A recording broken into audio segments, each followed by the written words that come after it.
안녕하십니까. 이동환 TV입니다. 오늘은 국내외 비난을 받고 있다는 이야기를 하고자 합니다. 구독 꼭 눌러주시기 바랍니다.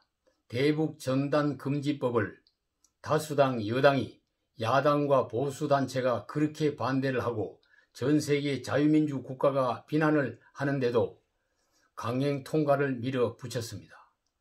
더욱 문 대통령과 여당의 지지율이 추락하고 있고 네티즌들의 항의가 들끓고 있는데도 독주를 하는 이유가 무엇일까요? 지난 12월 14일 대북전단 살포 금지법이 국회 본회의를 통과했습니다. 이 법이 시행되면 군사분계선 일대에서 전단 살포 행위를 할 경우에 최대 3년 이하의 징역이나 3천만 원 이하의 벌금 처벌을 받게 됩니다.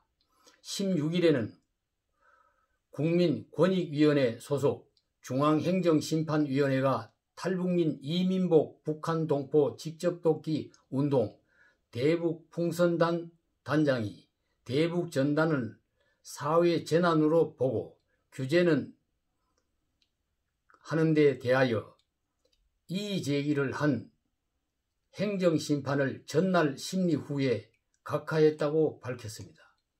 15일 미국의 소리 방송에 의하면 마이클 맥카올 미 하원 외교위원회 공화당 간사는 성명을 통하여 표현의 자유는 민주주의의 핵심 가치이며 이번 조치는 우려를 낳는다고 비판하면서 미 의회는 초당적 다수가 폐쇄된 독재 정권 아래 있는 북한에 외부 정보를 제공하려는 노력을 오랫동안 지지해왔다고 말했습니다.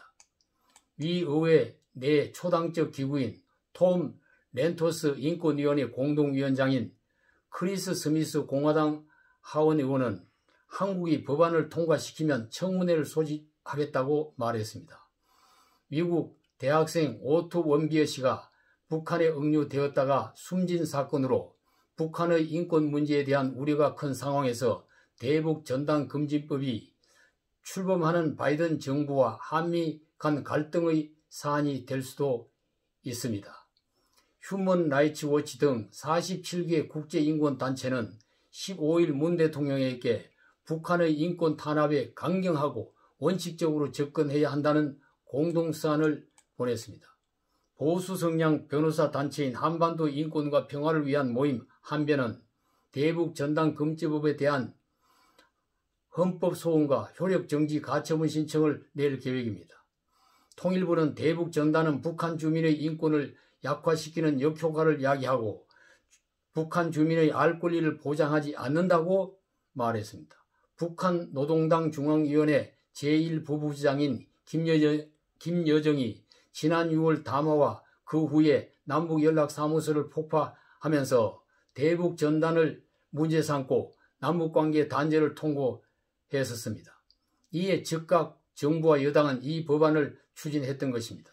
SNS상에는 민주당의 이 같은 졸속한 입법 강행 처리에 대하여 비난의 소리가 빗발치고 있습니다. 이 법은 우방 국가들이 보기에 창피한 김여정 하명법이다. 이 법은 대한민국 국민의 표현 자유를 침해하는 부끄러운 법이다. 김정은 절대 존엄 비판을 못하게 한다면 공산통일을 하자는 것인가? 전 세계가 북한 인권 문제를 개탄하는데 우리만 눈 감아 주자는 건가?